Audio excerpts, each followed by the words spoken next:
Welcome to this tutorial video. The goal of this video is to show the booking reminder report screen. The booking reminder report screen enhances your practice by enabling easy and timely booking reminders for your patients. It also facilitates bulk actions, allowing you to send emails and SMS messages directly from the screen, streamlining scheduling and communication. In this video, we will start on the report screen. Click on the CRM tab to open the Build SMS email screen. Next, click on the Booking Reminder tab to open the Booking Reminder screen. We will now take a look at the fields and buttons within this screen and give a brief explanation thereof. Filters are tools or functionalities that allow you to narrow down or refine the results displayed on the Booking Reminder report screen. Click on the Filter drop-down menu and select how the screen will be filtered. The Contacts and Default Filters changes the filter options to refine the information of the report. Next, you are able to filter the list by completing the patient's personal details in its respective fields. You can also filter the list according to the debtor's name and surname. To select which diaries the list will filter from, click on the Diaries drop-down menu and make your selection. Click on the Booking Types drop-down menu and select the desired booking type by which the list will be filtered. To select which booking statuses the list will filter from, click on the Booking Statuses drop-down menu and make your selection. Next, you can select the From and To date the list will filter from by clicking on Date From and Date To fields and selecting your desired dates from the date picker. You can toggle the Show Only Future Bookings slider to either show all past or future bookings or just future bookings. Also, you can toggle the Delete slider to either include or exclude deleted bookings to display on the list. Click on the Data Account Identifier field to enter the Data Account Identifier. Click on the Patient File Number field to enter the patient file number. Click on the Data Medical Aid Number field to enter the debtor's medical aid number.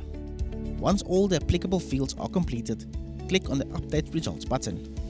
If you wish to clear all the completed information, click on the Reset Results button. The Booking Reminder report list will now update accordingly. We will now briefly go over the list screen buttons located at the top right of the list. Click on the Select All Results button to select all the data displayed on the list. Click on the Expand Width button to auto-fit the column width to the information within all columns. To revert back to the way the columns displayed, click on the Reset Widths button.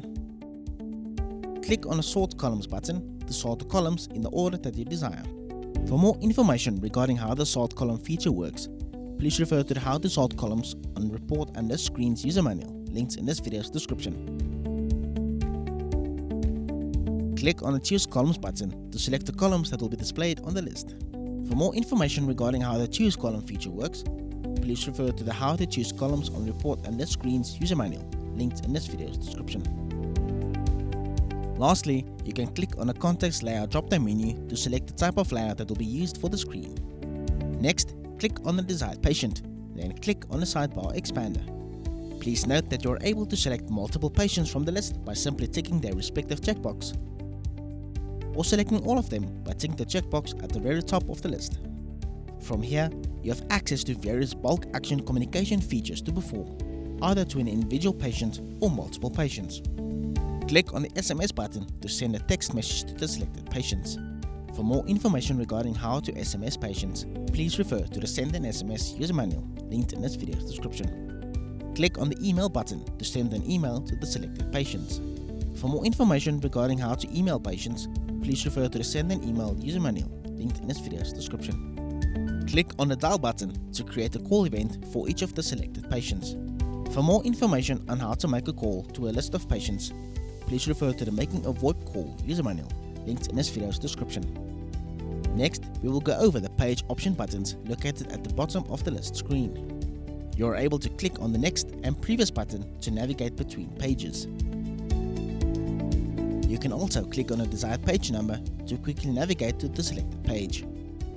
Click on Items drop-down menu to select the number of items that will be displayed on the list. Once the desired bookings have been selected, click on the Export to PDF button to save the filtered results as a PDF file. Also, to download the desired file as a CSV file, click on the Export to CSV button.